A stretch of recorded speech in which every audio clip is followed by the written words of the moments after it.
Get ready with me while I tell you why I don't think my boyfriend and I are gonna work out. This is a story time from a few weeks ago that I never told anybody. Let's get into it. So a couple weeks ago, my boyfriend and I were hanging out in my backyard. And we came inside, and 30 minutes after we came inside, I felt something in my hair. So I say to him, Will, is there something in my hair, or did my hair just hit my neck? And I was calm, I didn't freak out because I felt like my hair had just touched my neck. Well, no. He proceeds to look at me, and then he goes, I begin to freak out. I know there's a bug in my hair. I'm saying to him, get it out, get it out, get it out, not even knowing what it was. And as I'm going to him to help me, he's backing up. He then tells me to stay calm. So I stand there for about 2 seconds calm, and he's still freaking out. You can literally see the fear in his eyes. So this is where it escalates quickly. I was holding 2 pieces of watermelon and I chuck them at him. I'm screaming, I'm yelling at him, and he's still doing nothing. To the point where I run over to him, grab his shirt, and rub it all over my neck. I don't think I've ever screamed harder at him in my life. I start hysterically crying. My little brother's watching the entire thing. Meanwhile, it's 11:40 at night. My dad pulls out his bag, running downstairs, thinking I'm getting murdered, and Will's standing there like this.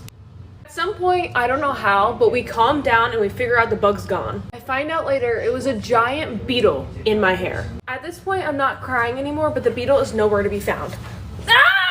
I then forced my boyfriend in front of my family to look for this beetle for an hour. We looked together on hands and knees, high and low, for about 2 hours. Even with how traumatized I was, we went to bed not finding it. Turns out my mom found it the next morning in the sink. That's why I think my boyfriend and I won't work out in the future, because I don't know who's gonna kill the bugs. Let me tell you about the time my mom murdered my cat while I get ready. So this little incident happened to me when I was in the 7th grade. Literally the worst time of my life. So much shit happened to me. So this story starts off with me waking up after a sleepover at my best friend at the time's house. My mom pulls up, picks me up. This is random, but she ends up hitting their mailbox because their driveway's weird. I don't know. That's besides the point. So we're driving home. At this point, I'm not suspecting anything. Like, everything's chill. Just wait. Just to preface so you don't get confused, I had 2 cats, one named Lisa and one named Otis. Don't ask why the cat's name was Lisa. I didn't name it. I walk in and I see my cat Lisa seizing. Like, this hoe is not good. Obviously, I'm like panicking. I'm like, Mom, what the fuck is happening? My mom is looking so guilty at this point. She says, I gave the cats flea medicine earlier. Like, let me see the medicine. Let me read it. This was dog flea medicine. If you didn't already know this, you cannot put dog flea medicine on cats. It's literal poison. I Googled it to see how serious it was because I didn't know. I was 12. These bitches were gonna die. This medicine was a liquid, like the type you rub into their skin, so my mom grabs a rag, starts rubbing it off of Lisa. While she's doing that, I'm trying to find my boy Otis. Apparently, some cats, when they know they're dying, will hide from their owners so their owners don't have to see it. He would always like to hide in the walls of our basement, so that's where I checked first. Finally found him after like 20 minutes of looking. Otis is reacting the same as Lisa, seizing, just awful. So we do the same thing, rubbing it off of his back. At this point, I'm like, Mom, we need to take him to a vet now. It's like 9 or 10 o'clock at night. I don't know if anyone's open, but we're on our way. I don't remember what exactly happened, but it was either there was nothing open or we couldn't afford it. But my mom ends up turning back around and we go home. At this point, I couldn't do anything. I'm just accepting their fate. I'm so emotionally distraught at this point, so I just go to bed and my mom takes care of the cats all night. The next morning, I wake up to my cat Lisa alive and my cat Otis. I'm assuming the reason why Otis didn't make it and Lisa did was because we couldn't find him for those 20 minutes, so we had the medicine on longer. We ended up burying him the next day. Took me a while to forgive my mom. I don't know what she was thinking, but you live and you learn. Moral of the story, don't be stupid and be careful with your animals. Also, follow me for more crazy story times. I have a lot.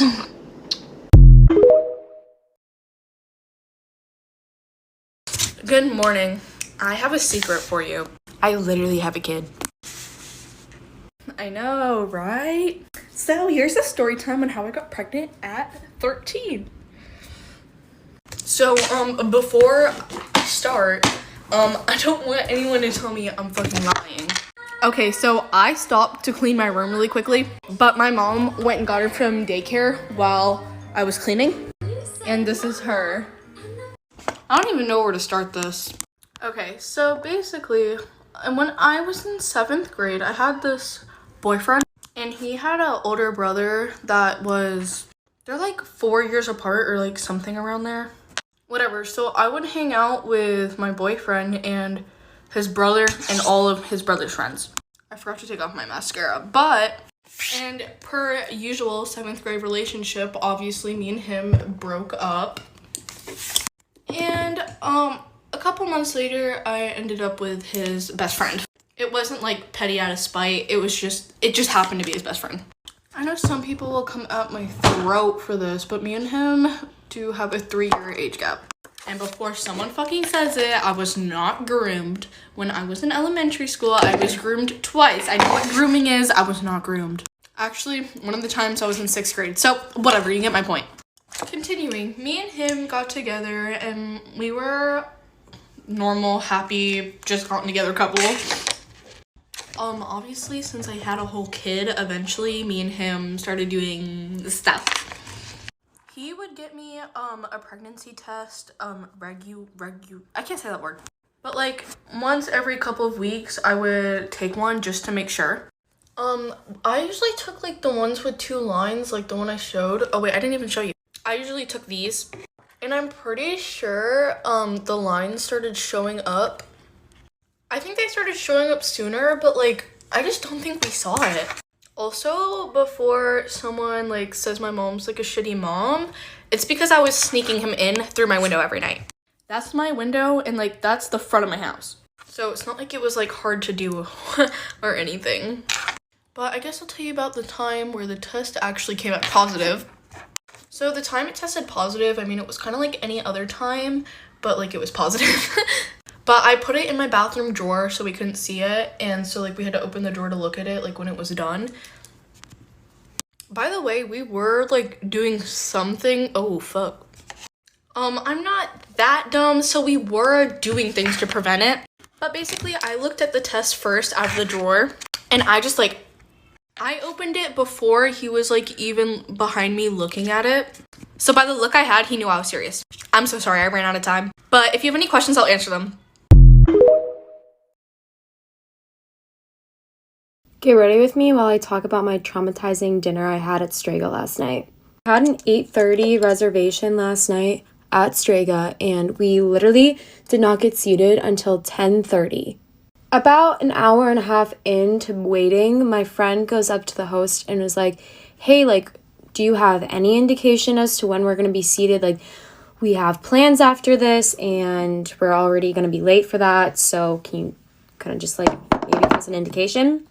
The hostess was pretty flustered, and, like, obviously we sympathized for her because it was pretty chaotic, and she didn't give us an indication, but she was really, really nice.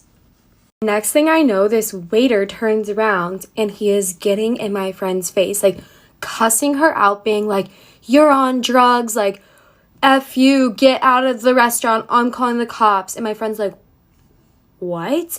And then he tries to take her drink out of her hand, and he's like literally assaulting her. Like, he's like fully grabbing her, and I'm standing there, I'm like, holy shit, like what am I supposed to do right now? Obviously, I'm like, can you calm down? Like, she literally didn't do anything. And apparently his friends, the waiter's friends, were sitting at the bar, and then they get up and they start screaming at us. They're like 40-year-old men, and they're like getting on our faces like, fuck you, obviously you've never been to the North End. And we're like, what? So at that point, when like these grown-ass men are getting in my face, I'm like obviously scared because I'm 5 feet tall and they're literally towering over us, and they're like these large ass men. We backed off and we were like, can you please like get like away from us? And we talked to the manager, and they ended up leaving us alone.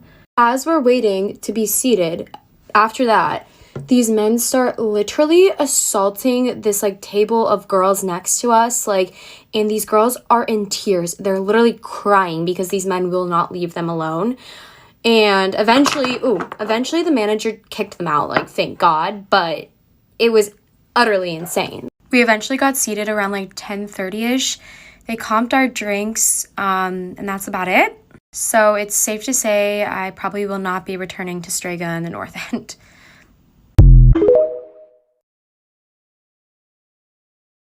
Okay, I'm going on a date with this beautiful Turkish man UFC fighter who I used to date, and I need to tell you guys about this man.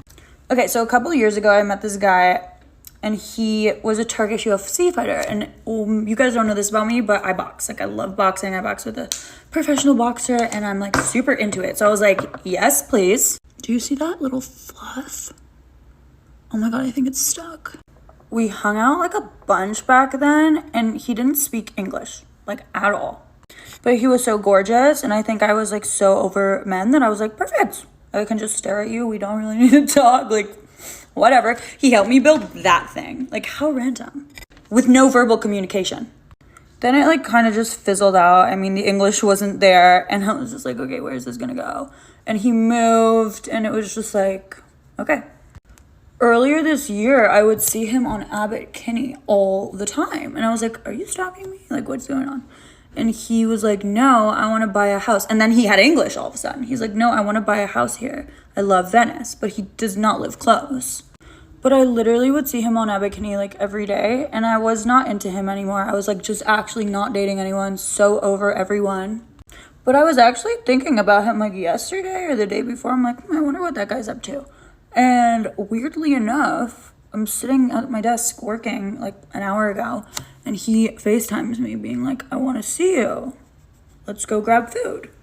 The Leafs are in the playoffs, which is my team because I'm from Toronto, and I kind of love hockey, but I don't have any cable. So I'm like, let's go watch the game. So that's like our plan, I guess. But it's a terrible plan because one, we're in LA. Nobody's watching hockey at any sports bar. And if they are, they're not watching the Toronto Maple Leafs play Tampa, you know? And two, the game already started like an hour ago. So I have no idea what our plans are, but he's picking me up in like literally 5 minutes. I was like, I'm not ready yet. He's like, I'll wait. A guy that will wait for me to do my makeup though is a keeper. But anyway, I might be more of a friendly date, honestly, because we were friends for a while. That would be perfect, honestly, too, because I have been craving male friends, and it's really hard to get those in LA because boys don't want to be your friends here. At least not the ones that I've met. I'm sure there are some, but I haven't found them yet. So I don't know where we're going. I have no idea. I like wish someone could just tell me what to do, but I want a Caesar salad, and as long as I get that, I'm happy. I am becoming a pro at these speed round get ready with me's. Like, it's been so quick. I don't know what to wear. This might be the final. I'm probably gonna change, but he's here.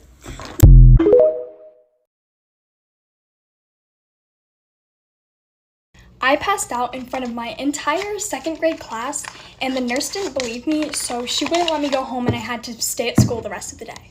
For context, I was going to a private Catholic school and all of my teachers were nuns, but that's like a whole nother story for another time. Every morning we would get like announcements over the speaker and we would all have to sit on this crusty, dusty rug in our classroom. It was so gross and the announcements were so long and boring. So me and my friend were like trying to entertain ourselves and we all had to sit in crisscross applesauce. So we were like rocking back and forth, just kind of like messing with each other. And I was like much shorter than her. While we were like rocking, our timing got off and her shoulder hit me in the eye like really, really hard. And so I remember I like stood up to like go tell the teacher my eye hurt. I walked up to my nun teacher and it was like her first or second year teaching and I got out like 2 words. I was like, my eye. And then I don't really remember anything else. I just know I woke up on the floor with my entire class and my teacher yelling my name. When I woke up, I had no idea what happened. Like I didn't even know I was at school. I thought I was at home. Like I was so confused, but my eye didn't hurt anymore. My friend ended up telling me, she was like, yeah, you were just like standing there and then like all of a sudden you just like fell over, hit your head on the desk and then like slid down to the floor and were like completely unresponsive. My class was like a little freaked out, but my teacher just kind of like calmed everybody down and she was like, okay, go back to your desks. We're gonna like start working. And since like I felt fine, I was like, okay, and I didn't really like fully understand what had happened to me. Like I knew what passing out was and I like thought that's what happened, but my friends were like, that was cool, and I was like, okay, cool. Every week we had like a different classroom job, and mine that week was to take the attendance sheet down to the office, and we did that like around like the middle of the day. I brought like the little sheet down to the front office, and I told the girl like that was at the front desk, I was like, oh my goodness, I passed out today, like ha ha ha, how cool, because like I didn't understand like the seriousness of it, and I felt fine, and all of my friends were laughing about it, so I was like laughing about it too. Obviously, the front office lady like didn't believe me because of the way I was like acting, and I don't really blame her, but she like made me go to the nurse anyway. So I told the nurse what happened, and she was like, you probably are just like dreaming this, or you're like making this up, go back to class. And I was like, no, like something weird definitely did happen, like I think I need to go home. And she was like, no, you're fine, go back to class. When I got home that day, I told my mom what happened, and that's kind of when I realized that it was like more serious than like I realized, and she was not happy with the school. We were able to confirm that I 100% did pass out, but we never really found out why, but the school did apologize like profusely to me.